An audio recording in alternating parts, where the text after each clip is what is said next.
सम्पूर्णमा नमस्ते। आजको यो भिडियो नछुटाउने चाहिँ भिडियो छ र यो अल्डिहाइड र किटोन च्याप्टरबाट छ र यो प्राय चाहिँ यस्तो क्वेशन सोध्ने गर्छ है। त्यसकारण ध्यान दिएर सबैजना हेर्नु होला।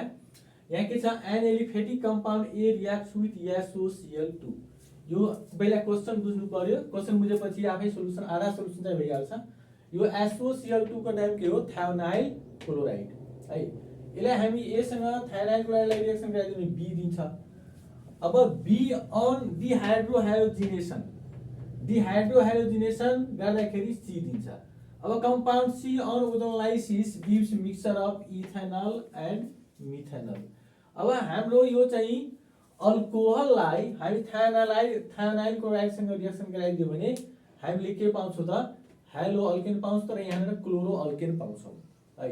अब यो अल्कोहल कति कार्बनको हुन्छ त है, क्लोरो यो हेलो के भन्छ, अल्कोहल कति कार्बनको हुन्छ त्यसको लागि हामीलाई के गर्नु पर्यो, यहाँबाट क्लो आउँछ। यो सी कम्पाउन्ड सी के हो त, यहाँ हेर्नुस्, compound C on ozonolysis gives mixture of ethanal and methanal.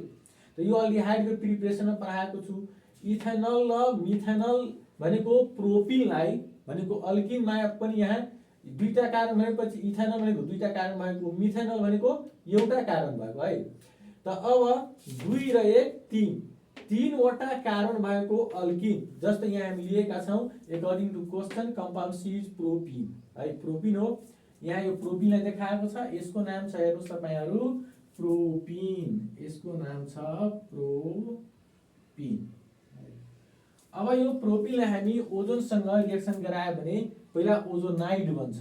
यो ओजोनाइड कसरी बन्छ, यो कसरी बनाउने त, यो टेम्पल कसरी बनाउने हेर्नुस्। यसको लागि सबभन्दा पहिला यो दुईटा कार्बन जुन छ, यो दुईटा कार्बन हामी लेख्छौँ यहाँ, जुन चाहिँ जसमा जुनको बीचमा चाहिँ डबल बोन्ड छ है। त्यो दुईटा कार्बन हामी यहाँ लेख्छौँ, एउटा कार्बन यहाँ भयो, एउटा कार्बन यहाँ भयो। अब यो दुईटा कार्बनको बीचमा हामी अक्सिजन राखिदिन्छौँ र दुईटा अक्सिजन यहाँ यसरी हामी फाउन्डेसन बनाउँछौँ यसरी। अनि त्यसपछि यो कार्बनसँग के छ त, यहाँ CH3 छ, एउटा H छ, त्यही कुरा हामी यहाँ लेख्छौँ CH3 र H। अर्को कार्बनसँग पनि के छ, दुईटा हाइड्रोजन छ, हामी यहाँ लगाइदियौँ दुईटा हाइड्रोजन H र H।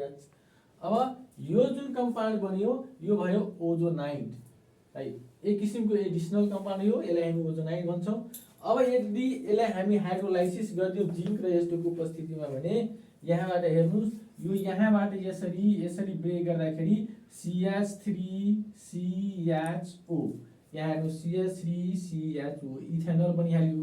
र यहाँबाट हामी लियो भने यसलाई ब्रेक डाउन गर्यो भने HCHO, यहाँ हेर्नुस् HCHO, यो मिथेनल बनिहाल्यो।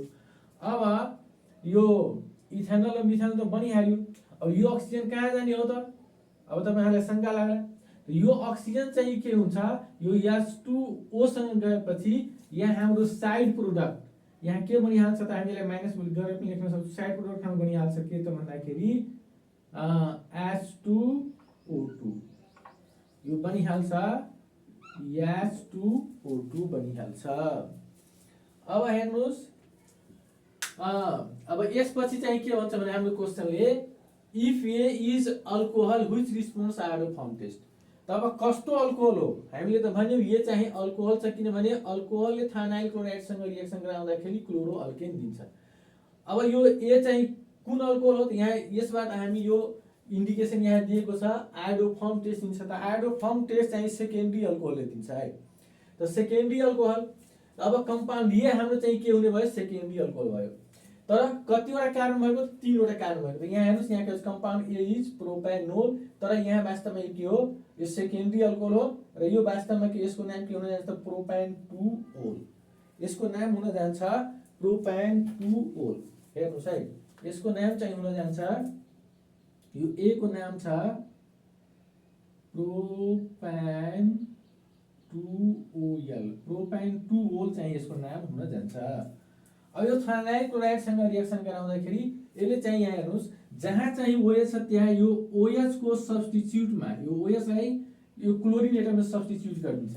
यहाँ हेर्नु Cl, हेर्नु अरु कुरा जस्ताको त्यस्तै CH3 CH, अब यहाँ OH को साथ के आयो, Cl। यो कसले दियो त, थायोनाइल क्लोराइडले। यसको नाम छ थायोनाइल क्लोराइड, थायोनाइल पाइरिडिनको उपस्थितिमा रिएक्सन हुन्छ। अनि यो थाहा नआले अब यहाँ बनिहाल्यो 2-क्लोरोप्रोपेन। यसको नाम हुन जान्छ 2-क्लोरोप्रोपेन है। यो 2-क्लोरोप्रोपेन भयो। अब यहाँ के भन्छ भने यो हाम्रो बी आइसक्यो। B on dehydrohalogenation. अब डिहाइड्रोहाइलोजिनेसन गर्नको लागि चाहिँ हामी के गर्छौं, यो जुन हाम्रो 2-क्लोरोप्रोपेन छ यसलाई हामी के गर्छौं, अल्कोहोलिक पोटासियम हाइड्रोक्साइडसँग रिएक्सन गराउँछौं अनि यहाँ डिहाइड्रोहाइलोजिनेसन हुन्छ र अल्किनको फर्मेसन हुन्छ। यो कसरी बन्यो यहाँ अल्किन, हेर्नुस् यो अल्किन कसरी आइसक्यो त भन्दाखेरि अब यहाँ यो 3वटा कार्बन छ यसलाई हामी यसरी लेखौं, यहाँ CH2 गरौँ, एउटा H चाहिँ हामी यता लेखाइदिउँ है। अब हेर्नुस् यो जुन बोन्ड छ यो यहाँ शिफ्ट हुन्छ। जब यो बोन्ड यहाँ शिफ्ट हुन्छ तब यो जुन हाइड्रोजन छ हैन, यो बोन्ड लिए यसरी भन्दा पनि यसरी हामी गरौँ बुझ्न सजिलो हुन्छ। यो बोन्ड जुन छ त्यो यहाँ शिफ्ट हुन्छ, यो बोन्ड यहाँ शिफ्ट हुन्छ। यो बोन्ड यहाँ शिफ्ट भएपछि यो हाइड्रोजन प्लस को रूपमा जान्छ। अब त्यसपछि चाहिँ यो कार्बनसँग 5वटा बोन्ड मिल्छ, एउटा 1 2 3 4 5वटा बोन्ड। अब यस्तो अवस्थामा यो क्लोरिन जुन छ यो बोन्ड लिएरै चाहिँ भाग्छ, Cl- को रूपमा भाग्छ। जसले गर्दाखेरि अब यहाँ साइड प्रोडक्टहरु के आउँछ त भन्दाखेरि KCl एउटा आउँछ, यो भागिहाल्छ र अर्को चाहिँ यो H र OH मिलेर के बनाइन्छ त H2O, यो पनि भागिहाल्छ। हेर्नुस् अब यहाँ अल्किन बन्ने भयो। अब यसले भन्छ डिहाइड्रोहाइलोजिनेसन, किनभने हाइड्रोजनको पनि रिमुभल भयो यहाँबाट, क्लोरिनको पनि रिमुभल भयो। त्यसकारण यसले के भन्छ डिहाइड्रोहाइलोजिनेसन। यहाँ बनिहाल्यो के त यो प्रोपिन बनिहाल्यो, यसको नाम छ प्रोपिन है। अब हामी हेर्नुस् हामीलाई के भनेको छ क्वेशनले identify A B and C है। आइडेन्टिफाई गर्नुस् त आइडेन्टिफाई हाम्रो भइहाल्यो। अब A भनेको के भइहाल्यो त यहाँ हामी हेरौँ, A भनेको यो भइहाल्यो प्रोपेन 2-ओल।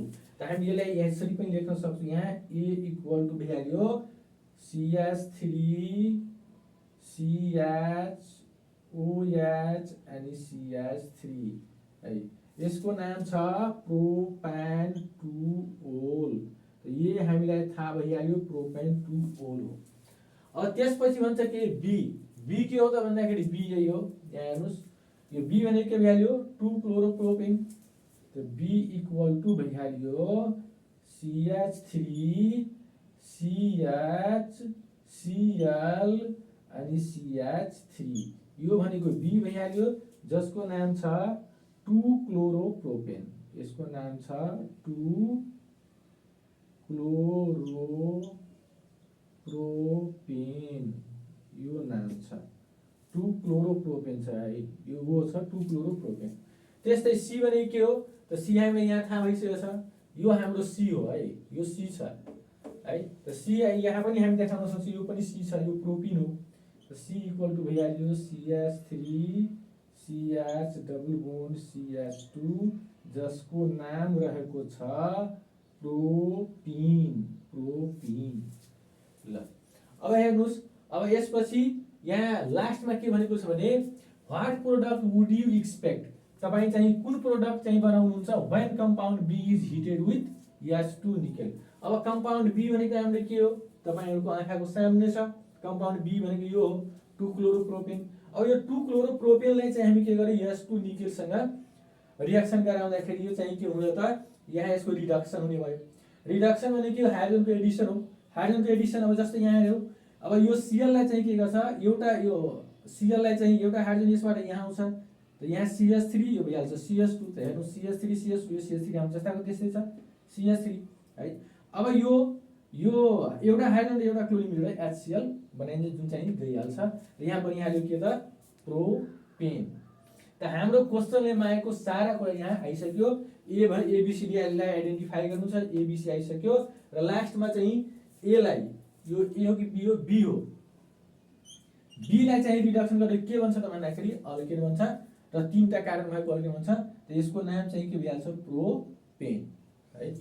ल अब यो मलाई लाग्छ पक्कै पनि तपाईलाई यो भिडियो मन पर्यो होला र तपाईहरु खास गरी चाहिँ यो देशभरिकै चाहिँ कक्षा 12 को विद्यार्थीहरुको लागि निकै नै उपयोगी हुन्छ र यस्तो क्वेशन चाहिँ अल्डिहाइड किटनबाट एउटा 100% सोध्ने गर्छ। त्यसकारण तपाईहरु यो भिडियो हेर्नु चाहिँ नबिर्सिनु होला र सब्स्क्राइब लाइक र सेयर पनि गरिदिनु होला भन्ने अपेक्षा गरेको छु। हस्, धन्यवाद।